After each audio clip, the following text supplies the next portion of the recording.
Hello guys and welcome back to my channel. Today in this video I'm going to check the Hawkeye Firefly Fortress Micro FPV camera.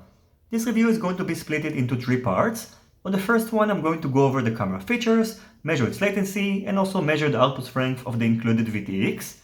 On the second one I'm going to compare it side by side with the Runcam Micro Sparrow 2, the Cadix Turbo Micro SDR2 and the Foxeer Micro Predator V3.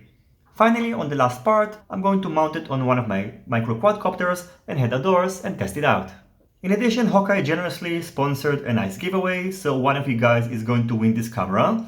All you have to do in order to participate is just to leave a comment in the comment section down below, and of course make sure to subscribe and also hit the notification bell, and once one of the parts of the review is going to reach 1000 views, I'm going to announce the winner. The Hawkeye Firefly Fortress is a combination of a micro FPV camera and a VTX. At the moment of shooting this video, they are only available together and you can't buy them separately. The camera itself comes in a well-protected plastic case. Along with the camera, we're getting an OSD control board that will enable you to configure the camera, a mounting bracket, connectors, a spare back cover, so they give you the option either to mount the VTX on the back, or if you want, you can also replace it with this one that doesn't have these mounting holes, so you can save some weight and space. In addition, we're also getting the instructions manual, which is shared between the VTX and the camera. Inside the second bag, we're getting the VTX. It features an AM6 antenna connector. Its working voltage is between 3.3 to 5.5 volts. And it has a selectable output strength of 25, 50 and 200 milliwatts. In addition, it does not support smart audio, so configuring the frequency in the output strength is done using this button over here. And along with the VTX, we're also getting this linear antenna with an AM6 connector, this harness, and also this instructions manual, which is identical to the one we've got with the camera. The Fortress camera itself features a 960 TV line CMOS sensor. You can also change between NTSC and PAL formats and also between 4:3 and 16:9 aspect ratios through the camera OSD. And it comes with this nice cover that I think got it the name Fortress because it looks like the 2.1mm lens is safely protected inside. On the back of the camera we can find these two mounting holes for mounting the VTX. If you don't wish to mount it on the back, you can also replace it with this included cover that doesn't have the mounting holes. On top we can find the 4-pins connector. The left pin is the VCC in, then the ground, then the video out, and then plus 5 volts out. The working voltage is between 6 to 36 volts if you're going to use the VTX and between 5 to 36 volts if you're not going to use it.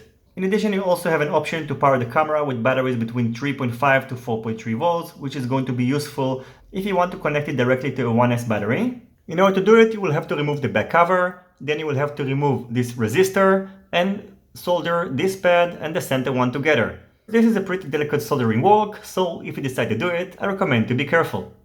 Then on the right side, we can find this 2-pins connector for the OSD control board. In terms of dimensions, the back dimensions of the camera is 21.8 by 18.8 millimeters, so it's a little bit taller than the standard 19x19 micro FPV cameras. In addition, the distance between the back of the camera to the front of the lens is about 20.4 millimeters. The camera protector weighs 0.76 grams. The camera without the cover weighs 6.8 grams and 7.54 grams after adding it. And if you decide to use the back cover without the mounting holes, the total weight of the camera is going to be about 7 grams including the cover and 6.27 grams without it. Now I've got the Fortress connected to the Hawkeye Little Pilot FPV screen. Now let's power the camera. So you can see after turning it on, we can see the Hawkeye logo over here. After the camera starts up, on the bottom right we can see the current voltage, and currently it shows that the battery is too low because the settings for the low voltage is set to above 7.2 volts. Then over here you can see this horizon bar indication, and on the bottom left we can see the counter. Entering the menu is done by pressing the enter button. Then we can set under FPV setup if you would like to show the time, if you would like to show the power. You can change between different presets positions. And you can also turn on and off the scale mark, which is the horizon bar indicator that you've just seen. Under exposure, you can set the exposure value, and you can change the metering system between average, up, middle, and down. Under day and night, you can choose the mode between color and black and white. Under image setup, you can set up the gain. You can mirror the image both vertically, horizontally, and both horizontally and vertically. You can set the gamma, sharpness, AWB and AGC values. Under function setup, you can set the system between PAL and NTSC, and you can also change the image scale between 16:9 and 4:3. In addition, the language can be changed between English and Chinese. Finally, you can also perform a factory setting, so you can just press OK. It will prompt you whether to set it to factory settings, so you can choose yes or no. And you can also save and exit by pressing this button, and then it's going to ask you if you want to save and exit, or you can exit without saving. Long pressing the left button is going to change between the different presets, so we can change to Lightrax, Twilight, Personal, Sunny, Cloudy, and Indoor. And long pressing the right button is going to allow you to set the voltage alarm, so you can see that now you can change the values. Now the power reference is 7.2, so if the voltage reading is not correct, you can adjust it. And pressing the left button is going to allow you to set the power alarm. Right now it's set to 7.4 volts. That's the reason it shows the low voltage alarm. So you can set it down all the way to 3 volts, and it goes all the way up to 32 volts. Then you can just confirm a selection by pressing the enter button.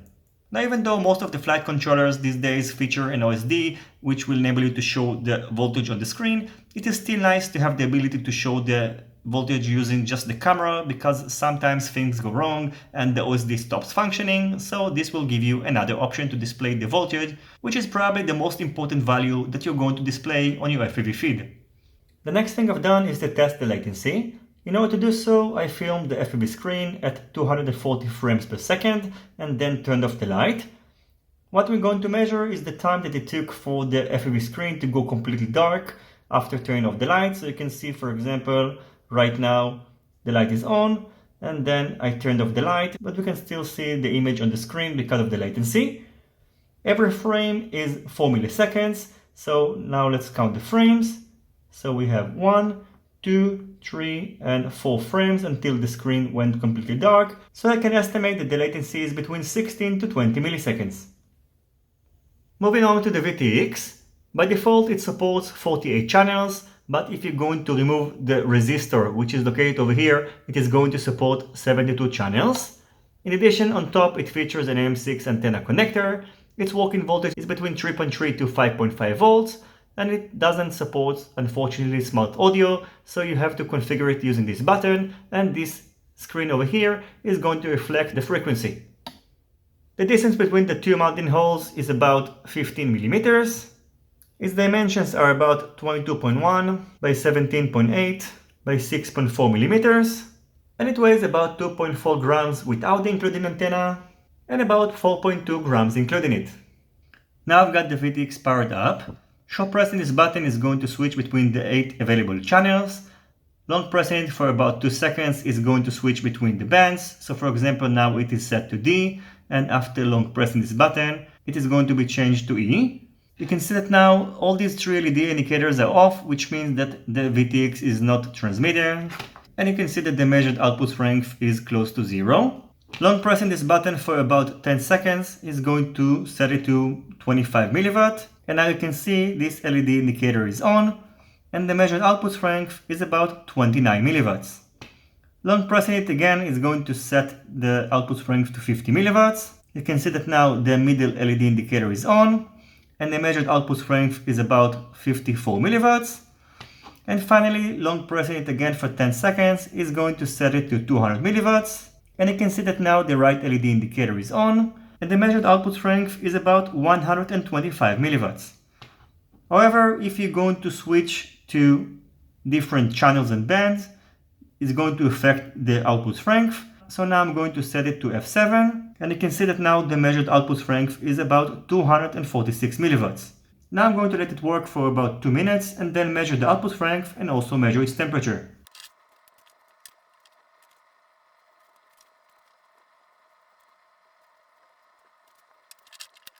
So after 2 minutes, the measured output strength is still about 243 milliwatts, which is pretty impressive.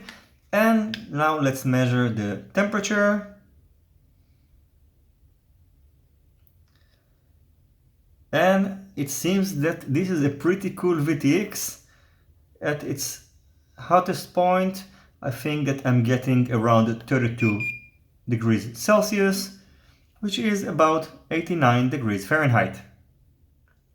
So overall it seems that the Hawkeye Firefly Fortress is a very interesting combo, and Hawkeye do not produce many products, but from the one I've tested so far, such as the Firefly micro action camera and also the little pilot, I can tell you that they do produce quality products, so hopefully I'm not going to be disappointed with this one.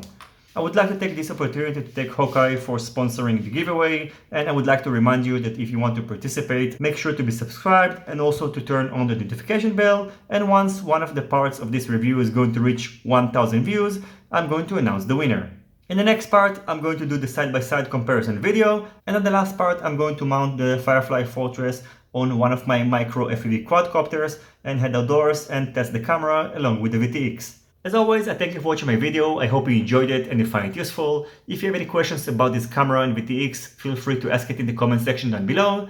Don't forget to leave a thumbs up if you like this video, and consider subscribing to my channel and hitting the notification bell if you're not already subscribed.